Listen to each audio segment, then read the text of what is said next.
তো দেখেন কত সুন্দর। হ্যাঁ, মানে অনেক অনেক তেঁতুল গাছ। মানে আমি ভাবি মাঝে মধ্যে যে সিঙ্গাপুরটা আর বাংলাদেশটার মধ্যে কতটা তফাৎ।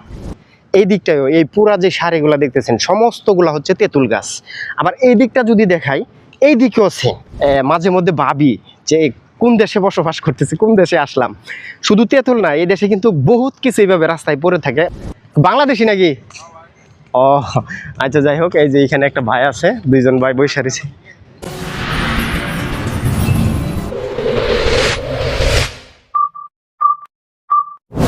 Hello guys, welcome back to my YouTube channel MX Saidur Rahman. আমি সিঙ্গাপুর থেকে আপনাদেরকে নতুন একটা ব্লগে স্বাগতম। তো আজকের ব্লগটা একটু অন্যরকম। সেটা হচ্ছে এই যে এইখানে আমি যেই জায়গাটায় আসছি সেটা নতুন একটা জায়গায়। এইখানে মানে একটা সারিতে কম করে হলো আপনি দেখেন, আপনাদেরকে যদি দেখাই, এই যে দেখেন ওই মাথা থেকে শুরু করছে আপনার এই যে দুই পাশ দিয়ে, রাস্তার দুই পাশ দিয়ে একেবারে যা দেখতে পারতেছেন সব তেঁতুল গাছ। এই যে এই গাছগুলা যা আছে সব তেঁতুল গাছ, এবং মানে কি পরিমাণ তেঁতুল আছে আপনাদেরকে যদি এই জিনিসটা দেখাই, মানে অসাধারণ একটা জিনিস। এই যে দেখেন, এটা একটু কাঁচা, দেখছেন মাত্রই পড়ছে। এই যে তেঁতুল গাছটা, এটা ছোট্ট একটা গাছ। এই যে আমি যদি আপনাদেরকে দেখাই, এই যে দেখেন গাছটা একেবারেই ছোট। তো আমি যদি এদিক থেকে দেখাই আপনাদের, তো দেখেন কত সুন্দর। হ্যাঁ, মানে অনেক অনেক তেঁতুল গাছ। মানে আমি ভাবি মাঝে মধ্যে যে সিঙ্গাপুরটা আর বাংলাদেশটার মধ্যে কতটা তফাৎ। রাস্তায় এই যে এই তেঁতুলগুলা পইরা রয়েছে, মানে 1 2 3 করে যদি আমি গুনি এই দিক থেকে ওই দিক পর্যন্ত, তাহলে মনে হয় কম করে হলো 500 তেঁতুল গাছ হইব এই পুরো রাস্তাটার সাইড দিয়া। হ্যাঁ, আর আরও গাছ আছে, সেগুলোতেও দেখায় যে আসলে কি পরিমাণ পাকা পাকা। এখানে তো সব কাঁচাগুলা, এগুলা দেখেন আসলে সবগুলা কাঁচা, এখানে কোনো পাকা তেঁতুল নাই এই গাছটার মধ্যে অবশ্য। তো মাঝে মধ্যে এই জিনিসটা ভাবি যে আসলে এক এক দেশে এক একটা মানে জিনিসের প্রচলন। যেমন আমাদের এই দিকে যদি হতো বাংলাদেশে, তাহলে হয়তো বা এই তেঁতুল গাছগুলা এভাবে থাকতো না। এই তেঁতুলগুলা পায়রা নিত কেউ, বা এগুলা খাইতো বা ব্যবহার করত। কিন্তু দেখেন সেই জিনিসটাই এই সিঙ্গাপুরে মানে কোনো কাজেই ব্যবহার হইতেছে না। হ্যাঁ, পয়রা পয়রা নষ্ট হইতেছে। এই যে দেখেন আরেকটা গাছ, এই গাছটাতেও দেখেন কি পরিমাণ তেঁতুল। দেখেন এখন যদি আমি নিচে দেখাই আপনাদের, এই যে দেখেন তেঁতুল, দেখছেন? মানে কি বলবো কোন, পুরা গাছের নিচে একবারে মনে করেন যে প্রত্যেকটা গাছের গোড়ায় গোড়ায় এই পরিমাণ তেঁতুল আছে, দেখেন। অথচ কিন্তু তেঁতুলের কিন্তু ভালো একটা চাহিদা আমাদের দেশে আছে। তেঁতুল খায় বা তেঁতুল বিক্রি করে, জল পায় তেঁতুল, এইরকম। তাহলে আপনাদেরকে এই জিনিসটা তো দেখাইলাম। এই যে এই রাস্তা দিয়া যত দূর আছে, দুই সাইড দিয়ে রাস্তা, দুনো সাইড দিয়েই এই তেঁতুলের গাছ আছে। আবার যদি আমি এই দিকটাই দেখাই, এই দিকটাও এই পুরা যে সারিগুলা দেখতেছেন সমস্তগুলা হচ্ছে তেঁতুল গাছ। আবার এই দিকটা যদি দেখাই, এই দিকেও সেম। মানে দেখেন এই যে তেঁতুল গাছ সবগুলাই। তাহলে এটাই চিন্তা করি যে আমি আসলে মাঝে মধ্যে ভাবি যে কোন দেশে বসবাস করতেছি, কোন দেশে আসলাম।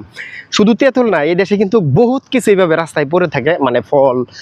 আমি এর আগের একটা ভিডিওতে চাইলে আপনারা দেখতে পারেন যে কত আম, নারিকেল এগুলো রাস্তায় পড়ে রয়েছে, আমি দেখাইছি।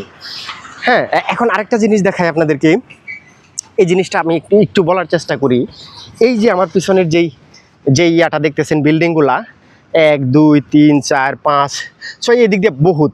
তো এটা হচ্ছে একটা খেলার মাঠ। এখন আমি যেটাই যে ধরলাম খালি, এই জিনিসগুলো হচ্ছে মানে একটা স্কুল, মানে কিন্ডারগার্টেন, ছোটদের মানে বাচ্চাদের আর কি এই স্কুলে মানে লেখাপড়া করায়।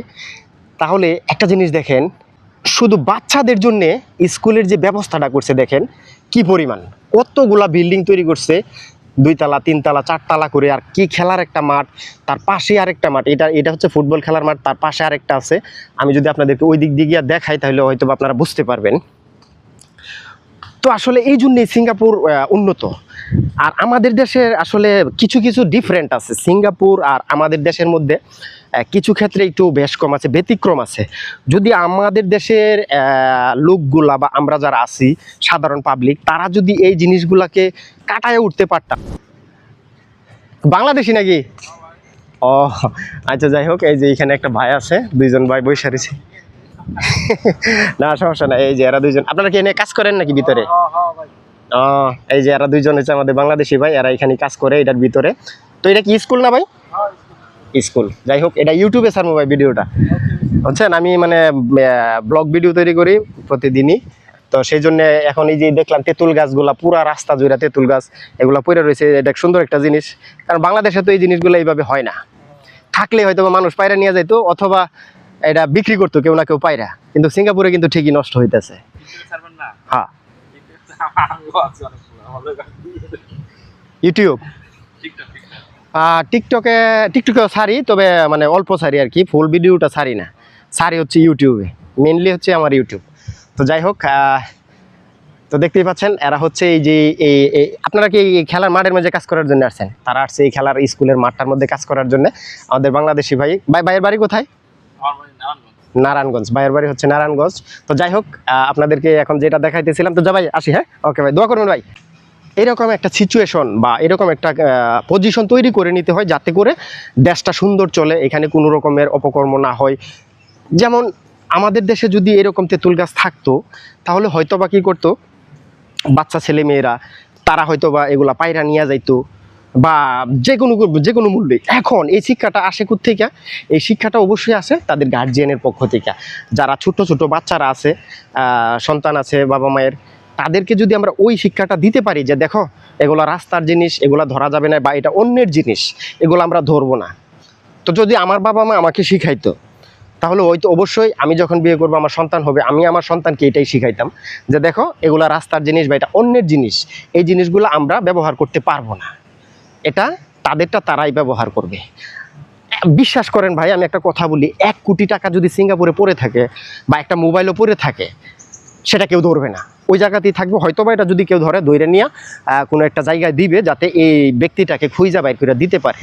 এখন দেখা গেল এমন কোনো একটা জায়গায় আছে যেখানে ক্যামেরা নাই, বা আপনি একাই ব্যক্তি, কেউ যদি দেখে কোনো সমস্যা হবে না বা আপনি ধরা পড়বেন না, ওই রকম একটা সিচুয়েশনে হলে হয়তো বা এই জিনিসটা সেই লোকটা নাও দিতে পারে, আপনাকে কাউকে না দিতে পারে, নিজে রাইখা দিতে পারে।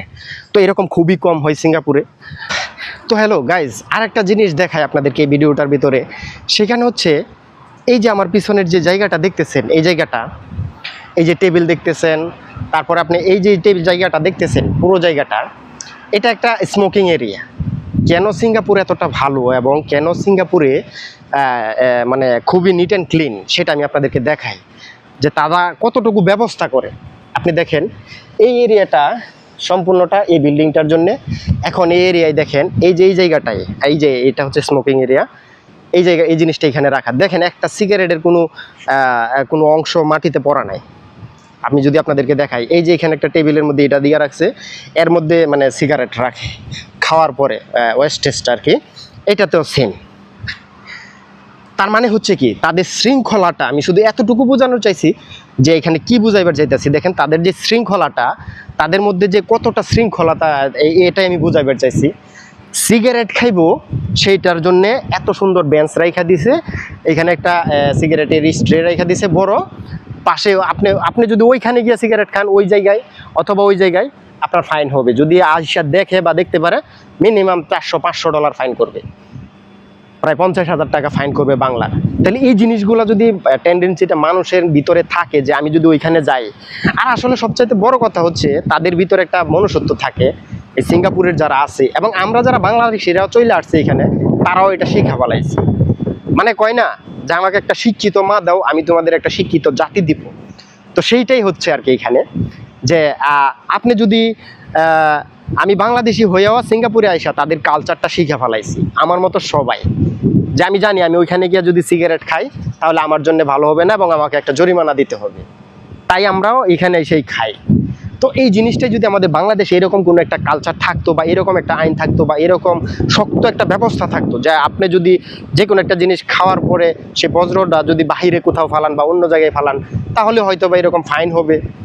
হয়তো বা বাংলাদেশটা অনেক বড়, সিঙ্গাপুর থেকে পুরাটা একসাথে না হোক, ঢাকা শহরটা, সিটিটা যেটা মেন একটা জায়গা, সেই জায়গাটায় তৈরি করতে পারতেন আস্তে আস্তে অন্য একটা ডিস্ট্রিক্টে, ওইভাবেই আস্তে আস্তে পর্যায়ক্রমে হতো।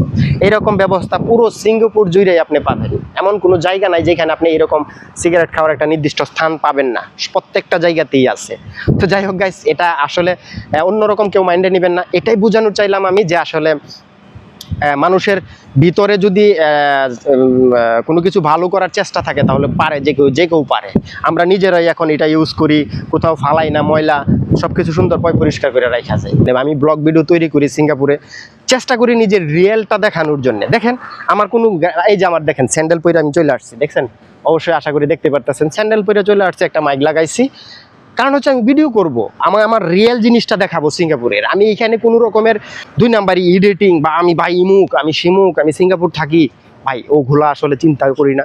কারণ হচ্ছে ব্লগিংটা আজকের জন্য না, আমি আজকে ভিডিও তৈরি করতেছি সেটা শুধু আজকের জন্য না।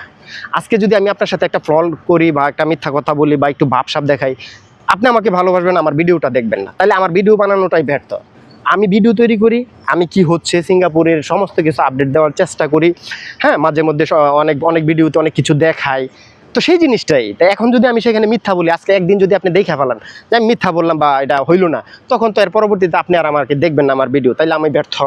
তো আমি চাইবো এরকম কোনো কিছু না করার জন্য, না বলার জন্য, যাতে আমার বন্ধুরা যারা আছে, অডিয়েন্স বা সাবস্ক্রাইবাররা যারা আছে তাদের কষ্ট হবে।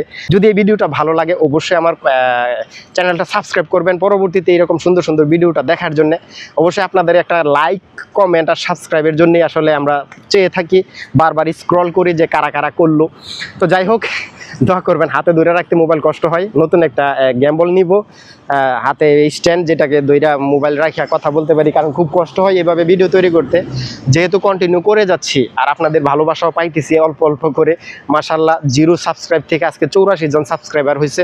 তো ইনশাআল্লাহ ভবিষ্যতেও হবে, আপনারাই দেখবেন, আপনারাই আমার সব। তো যাই হোক, ভালো থাকবেন, সুস্থ থাকবেন, দোয়া করি আল্লাহ পাক সবাইকে সুস্থ রাখুক। সে পর্যন্ত ভালো থাকবেন। আসসালামু আলাইকুম।